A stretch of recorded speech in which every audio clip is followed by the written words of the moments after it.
Well, good morning and welcome to Morning Brew with Pastor Drew. I'm Drew McHolm, the pastor of the Little Brown Church here in Nashua, Iowa, and also the pastor of St. John's, Pleasant Hill, also in Nashua.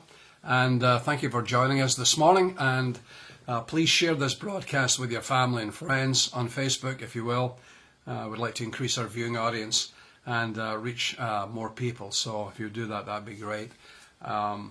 This week we've been talking about some very, very practical things, how to maximize your ministry. The goal that I have for this is that we not only serve the Lord efficiently and effectively, but that we have joy in doing that. And sometimes when we get out of balance in the way that we do things, our effectiveness for the Lord diminishes, and also affects other areas of our life. So the very first thing we talked about and the 7 keys I wanted to share with you in maximizing your ministry is we need to lead a well-rounded life. We need to have balance in the things that we do. The second thing we talked about was we need to be involved in something we care about.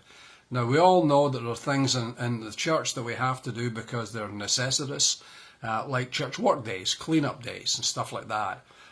Taking our part in children's ministry and the rotation or whatever it is in your church. These are things that we do because they need to be done. However, I believe there are ministry goals that we need to have that we can be passionate about. That niche ministry, that thing that the Lord specifically has called you to do, that you pour your heart and soul into.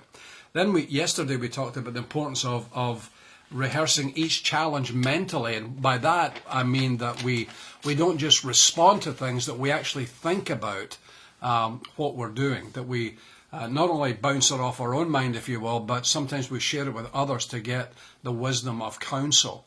But the most important thing I was trying to say yesterday is that we need to, in this age where everything happens so fast, we just need to take time to rehearse it in our mind, to think it through, to pray it through before we act. Today I want to talk about the importance of seeking results, not perfection. You know, there's a lot of folks out there that don't do anything for the Lord because they're scared, they're fearful of either making a mistake or failing or looking silly or whatever else. And we all think that, gosh, I'd love to do that. I would certainly do that ministry, that thing, whatever it is, if I knew I was going to do it absolutely perfectly and well. And some folks are obsessed with perfection.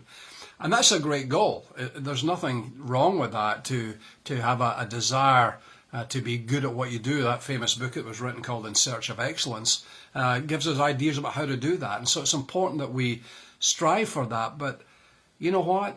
If our search for excellence stops us from moving ahead or doing things, then that's a problem. Excellence always begins with a beginning. If you want to be an Olympic swimmer, for instance, I can't guarantee you're going to, win a gold medal, but I can guarantee you if you never get in a swimming pool, you're never going to win anything. So point number 1 is get in the water and start to learn to swim, improve your swimming. If you don't start, you'll never succeed. And so it's important that we learn that perfection takes time and sometimes never really totally comes. I think it was G.K. Chesterton, the English author, that said if a thing's worth doing, it's worth doing badly. I'm not so sure about that, but I know I get the gist of what he's trying to say, and that is, hey, try something, do something, take a risk. There was a point in the Bible that the Levites were standing in the middle of a river with the Ark of the Covenant, and they were praying or whatever, and Moses said, hey guys, come on, let's get out the water and move on. And there are some times that we just need to move on, get started, then build towards quality. You know, the things that they produced in Japan years and years ago were pretty much junk. When you think about it, 30, 40, 50 years ago, what was being produced is like some of the stuff that comes out of China these days. But the Japanese are now, high-tech people producing high-quality stuff, but it didn't happen overnight. Neither does your spiritual life. It doesn't happen overnight. You don't become this amazing, powerful believer 2 days after you become a Christian. It takes time. There's that process of sanctification, of spiritual growth. But you got to start somewhere. And so my encouragement to you is be careful of the fear of failure. Henry Ford, the great auto manufacturer, once said, failure is only an opportunity to begin again more intelligently. You know, I wish I could tell you that everything I've tried to do for the Lord and for the church has been successful, but it's not.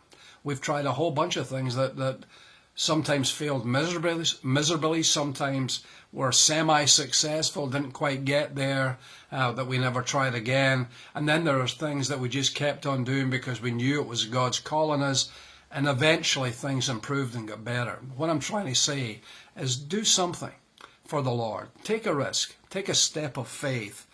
You will make mistakes. There will be problems. There will be failures. But you need to move on from there and try again. Seek results, not just perfection. Look for how God can use you in any circumstance, but be willing to do something. Excellence begins with a beginning. Begin somewhere and then move on from there. God bless you, and we'll see you tomorrow.